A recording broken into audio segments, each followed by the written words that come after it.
I remember covering the story of the War of Rohirrim probably a year ago when the initial news broke that they were doing an anime/animated version of Lord of the Rings. It was going to be set in Rohan. It was going to have some new lore injected in there. So the excitement levels were at a minimum, to be honest with you, given the fact that we had just set through Amazon Prime's Rings of Power, which was an absolute shit show. I have not seen what I have seen. I have seen my share. You have not.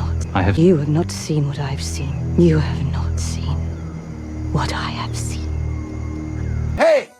Fuck off! I haven't kept track on the War of Rohirrim, so I didn't actually know what I was in for when I watched this trailer last night. And you could have bet your house on the fact that this new theatrical release of Lord of the Rings was going to have the message. And that message was going to be that our protagonist, a skinny little girl who can beat big burly men, no bother, absolutely no hassle whatsoever, was also against marriage and family. So we understand now that the beloved property of Lord of the Rings is about getting the message across of savage feminism or something like that.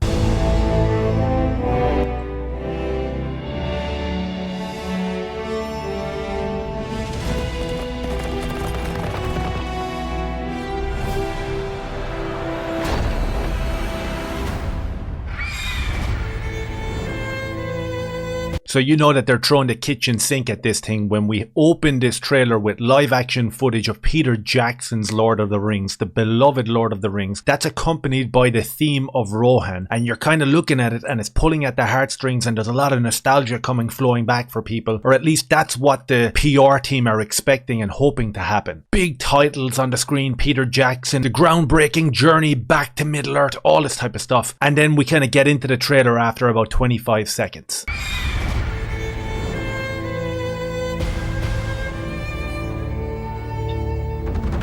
All Middle-earth knows the tale of the War of the Ring. But 200 years before that, Riders of the Mark!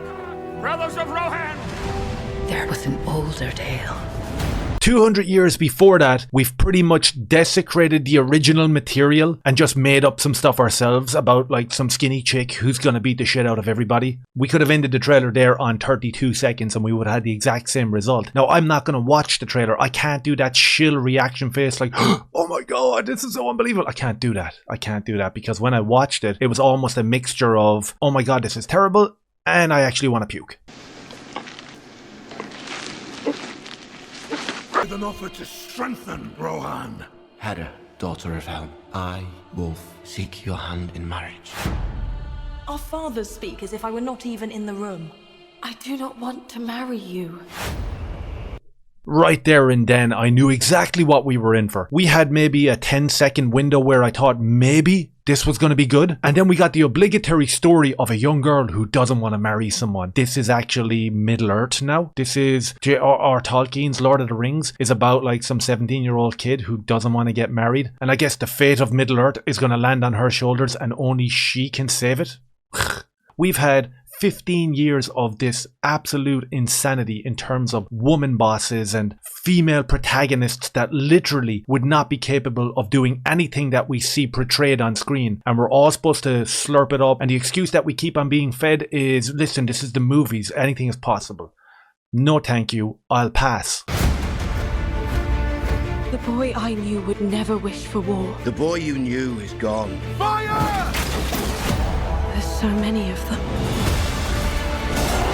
I pledged to fight for my king. You know nothing of war. I'm the fastest rider you have.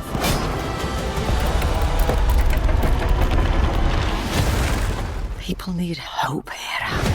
Something to believe in. My pride. My joy. You could rule the world. Coming this holiday season, not Christmas time, this holiday season, we're getting a story where we have the voice actor Brian Cox. And to be honest with you, people are kind of losing their shit about Brian Cox being in this because he's got that really cool voice that sounds great on screen. But in terms of what J.R.R. Tolkien stood for and wanted and actually made Lord of the Rings in the mirror image of, I don't think they'd want someone like Brian Cox, especially given the controversy that he caused recently with crazy ass statements that we see these left-wing progressive nutjobs jobs come out with all the time. I don't think he fits the bill in terms of what J.R.R. Tolkien stood for. I don't think it's a good casting. But of course, he's bending the knee here to his daughter Hera. We know that there was really strong female leads. We actually enjoyed them in the Peter Jackson trilogy. Absolutely no problem with them. They're in the lore. This isn't something that was made up by some snot-nosed leftist who acquired the property and the rights to this and have decided to actually rub it in the faces of all the fans who have loved this for so many years. We see this over and over again. We see this with Star Wars. We see it with Lord of the Rings, Amazon Prime. We see it with The Witcher. It goes on and on and on. They acquire our properties and they take pleasure in the fact of saying that they're going to just fuck it up. And that's what they do. 15 years of Wham in Power not working over and over again, and they still come out with it. It's either insanely stupid or they're going for this rage click phenomenon that people talk about as well, just to get eyes on the property. I have no interest in any of that. Just make a good show, make a good film, and we'll all be happy. And this isn't it. Brian Cox is bending the knee 30 seconds into the trailer saying that his daughter, his pride and joy, can save the world and only she can do it. See, now that's some bullshit. You think I am afraid of you?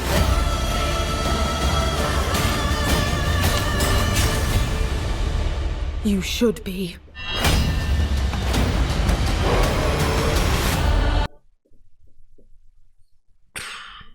You think that I am afraid of you? You should be. Shut up, bitch! Such basic dialogue, such cliched trash in terms of this savage feminism that gets stuffed down our throat. It's all about the message. This is not about Lord of the Rings. This is about the message. I'm not doing the shill fist. There's plenty of people out there. When I actually typed in War of Rohirrim trailer reactions, the first 3 that were promoted and suggested to me were insane. They were actually insane. Sorry, I'm so sorry, Amazon, but this looks better than the show. You're stepping over a line now. You're stepping over a line. You know you are. Because like the issue that we had with Rings of Power was that she was just kind of not that likable. Galadriel had a face like a slapped arse most of the time through Rings of Power. She was also like breaking guys up left, right and center, like, which is just unbelievable. She's like... The rest of the internet disagrees with you. Oh. They find her extremely likable. Oh, I see. She might be the most likable female protagonist ever written. Okay, well, I'm definitely in the minority then. What? I think that this guy might be actually serious in what he's saying here. She might be the most likable female protagonist ever written. What the fuck? And I've never seen this channel before. I've never seen them reacting to anything before. But this was what was suggested when I turned on War of Rohirrim trailer reaction. So you're kind of imagining that this stuff is promoted because they're talking about Galadriel as if it was the best portrayed character ever written.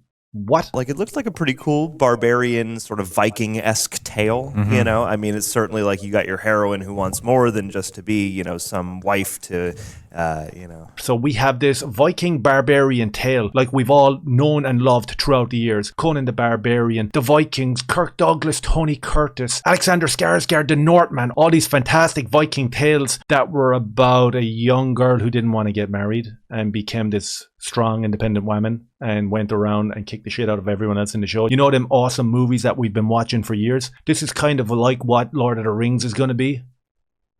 What? So to sum up the Lord of the Rings War of Rohirrim trailer that broke last night, it's about a skinny young girl who's like this savage feminist who doesn't want to get married, doesn't believe in family, that everybody, including the king, bow down to. Also, she's not any part of the original lore. She's a totally new character. That's why she almost has pink hair. And this is just another attempt by absolute nutjobs who want to desecrate what has been beloved for so many years. And these people are going to keep on doing it over and over again. If any of this made sense, let me know down below. Cheers.